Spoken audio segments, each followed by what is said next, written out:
Bienvenidos. Vamos ahora a correlacionar, siempre en administración financiera de largo plazo, el costo promedio ponderado de capital y la evaluación de activos de capital. Estos temas están correlacionados debido al uso que se le da al término costo de capital. Y ambos temas son costo de capital, pero uno enfocado desde el punto de vista de empresa y otro enfocado desde el punto de vista del inversionista. Cuando hablamos de evaluación de proyectos, que es un tema que hemos venido desarrollando,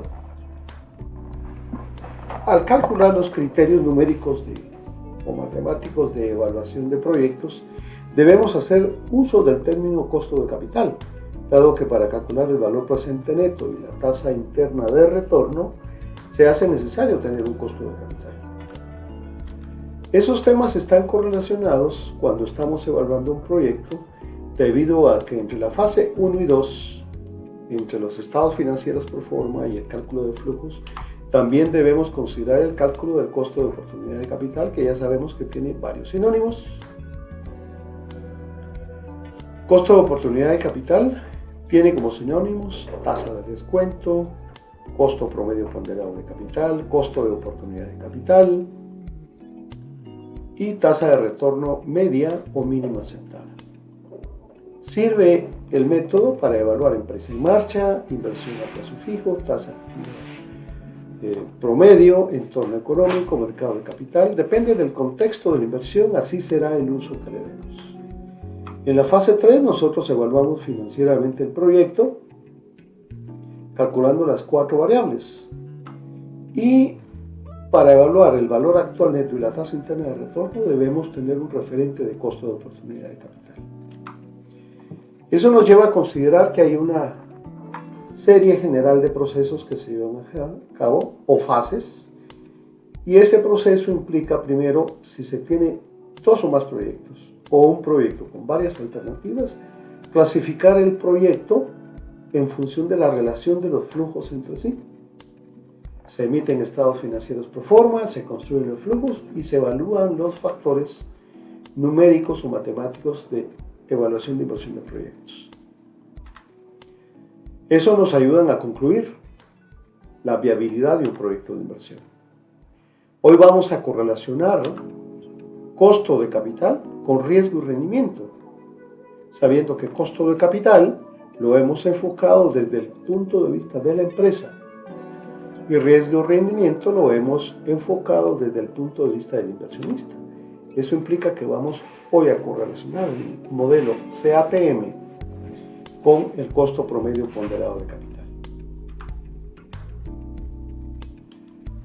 Si tenemos una empresa en marcha, sabemos que el método para calcular el costo de capital es el costo promedio ponderado de capital, o WACC. Pero si tenemos un inversionista, tenemos varias opciones. Hoy vamos a correlacionar cómo un inversionista, viendo hacia el mercado de capitales,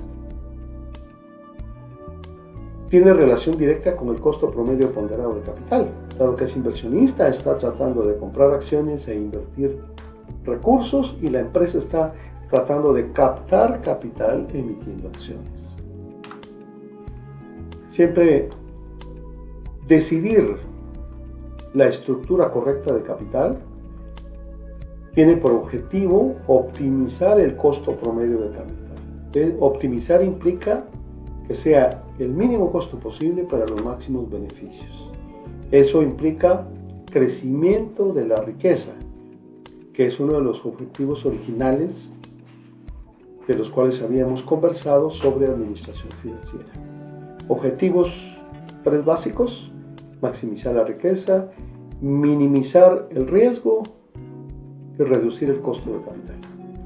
Y si captamos capital, podemos hacerlo de varias fuentes: por emisión de acciones, preferentes y comunes, reteniendo utilidades o contratando deuda, ya sea mediante la emisión de bonos o la contratación de deudas en el sistema bancario a largo o corto plazo. El concepto costo de capital está correlacionado a la estructura del balance general. En la sesión 2 habíamos abordado este tema, indicando que el balance general contiene dos segmentos generales. El primero que considera bienes y derechos y el segundo que considera las obligaciones. Debido a que en una empresa pública no existe relación entre accionistas y el cuerpo directivo.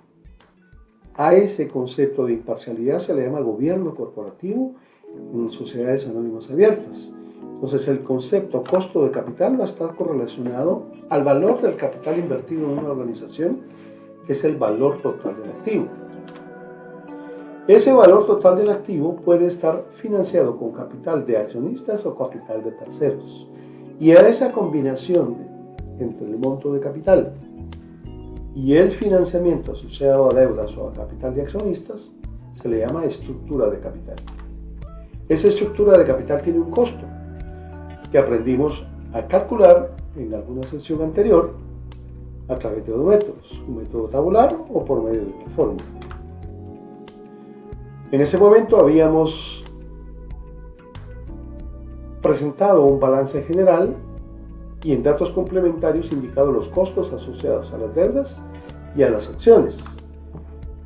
De tal suerte que habíamos concebido que cualquiera que sea la fuente de financiamiento tiene un costo. Si es capital común preferente, su costo se llama dividendos.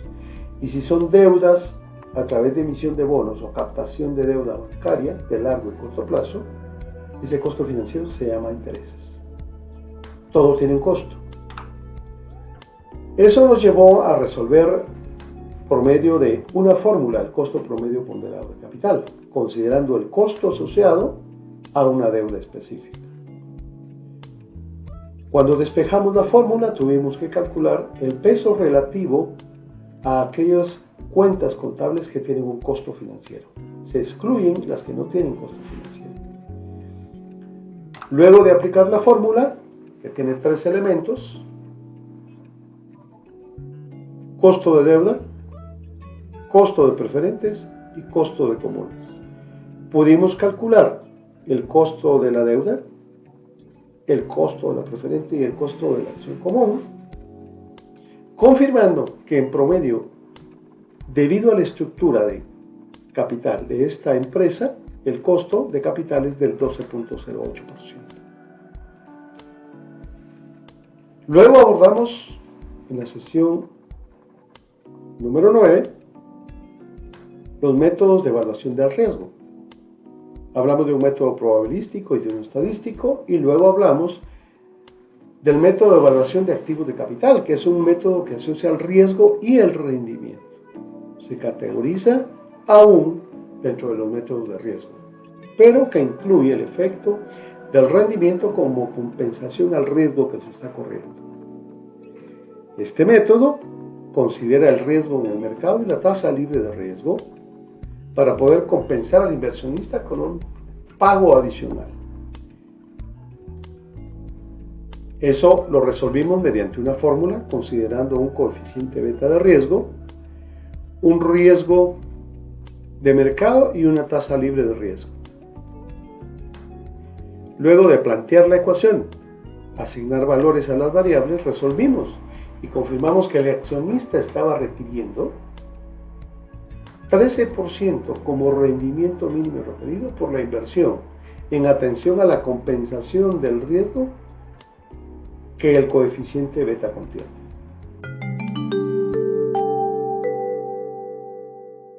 Ahora bien, ¿cómo se correlacionan ambos temas? Si concebimos el término costo de capital desde el punto de vista empresa, tenemos que hablar de costo promedio ponderado de capital, que evalúa los tres segmentos: deuda, acciones preferentes y acciones comunes. Y la empresa es quien está gestionando ese costo, de tal forma que el objetivo es minimizar el costo con base en la descripción de los tres objetivos de los cuales habíamos indicado anteriormente. Si nos vamos por el lado del inversionista, el inversionista quiere un rendimiento, asociando su inversión a un riesgo de mercado y a una compensación a través de ese coeficiente beta que compensa el riesgo. Existe entonces una serie de inversionistas con recursos esperando seleccionar las ideas más prometedoras de rendimientos que las empresas sacan al mercado. La correlación entonces se da cuando se determina el costo de capital de las acciones comunes. El costo de las acciones comunes, caso ese, desde el punto de vista del inversionista, se llama rendimiento, pero desde el punto de vista de la empresa se llama costo. De tal suerte que nuestro objetivo será siempre pagar los mayores rendimientos por arriba de la expectativa y los accionistas alcanzar ese máximo rendimiento. Pero tenemos la obligación, como empresa, de minimizar el costo de capital. Hay formas de manejarlo, hay formas en que se logra ese objetivo mediante la combinación de la estructura correcta de capital. La combinación entre deuda y capital propio permite precisamente ese beneficio, minimizar el costo, maximizando la riqueza.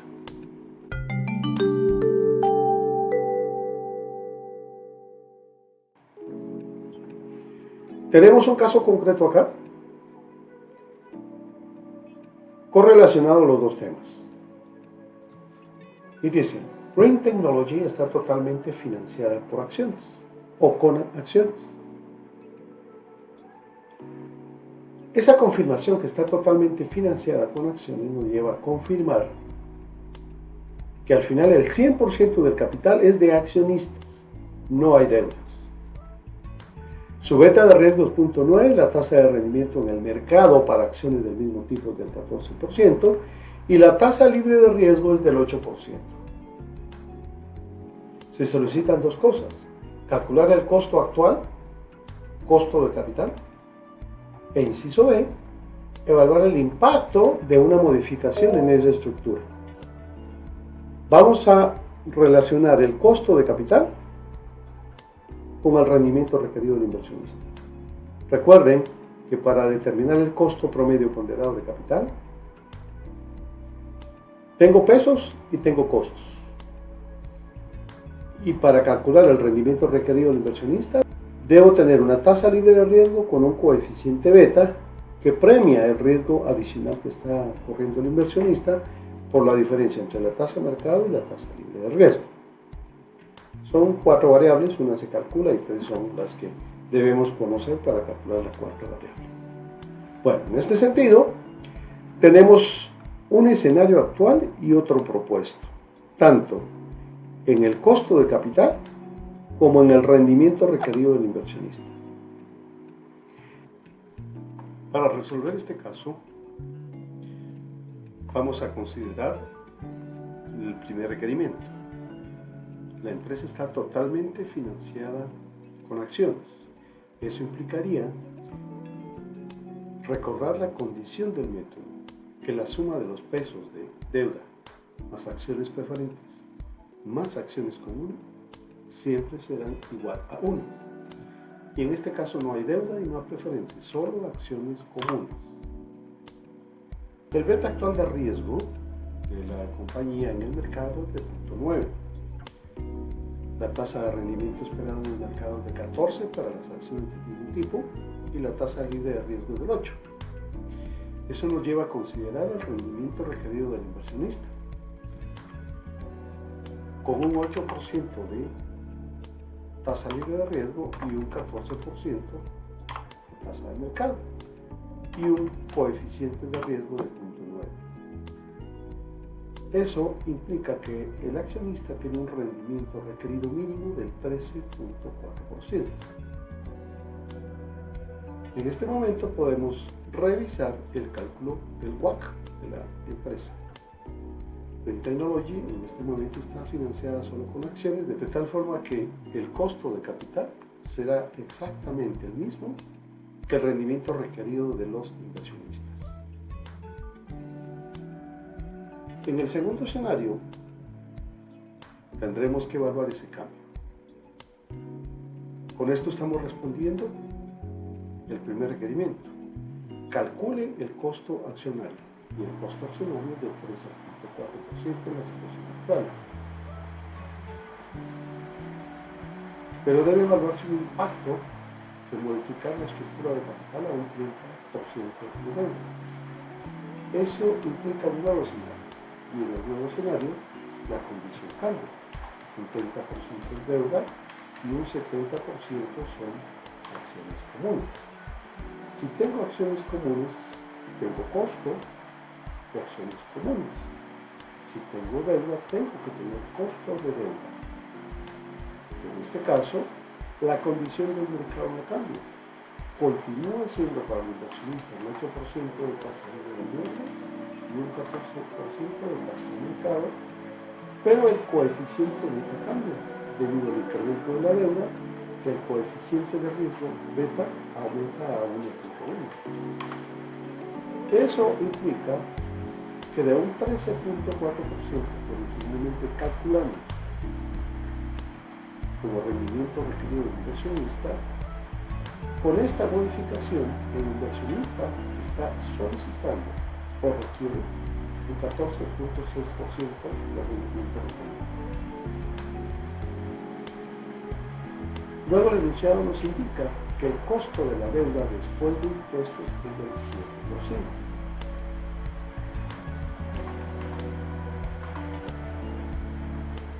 Cuando dice que es 7% después de impuestos, implica que ya no debemos aplicarle el escudo fiscal. Únicamente debemos dejar de considerar la tasa de impuestos y con base en ello calcular el costo de capital. El costo de capital cambió, ahora es del 12.32%. El costo de capital se ha reducido de 13.4 a 12.32%, con una variación de 1.08% que implica una reducción en el costo. Si revisamos, el enunciado nos pide que confirmemos si es conveniente que se haga la modificación de la estructura de capital. Si recordamos los objetivos de la administración financiera: 1. Maximizar riqueza. 2. Minimizar el riesgo. 3. Reducir el costo de capital. Verifiquemos. El inversionista está recibiendo un incremento en el rendimiento requerido. Efectivamente, porque del 13.4 ahora recibe 14.6% por el riesgo adicional. ¿Se minimiza el riesgo? Sí, se minimiza, porque de un 100% financiado ahora se tiene una exposición a riesgo del 70% de su capital y el 30% viene de dólares. ¿Se reduce el costo del capital? Efectivamente, del 13.4% se reduce a 12.32%. La redacción de un análisis final quedaría de la siguiente forma.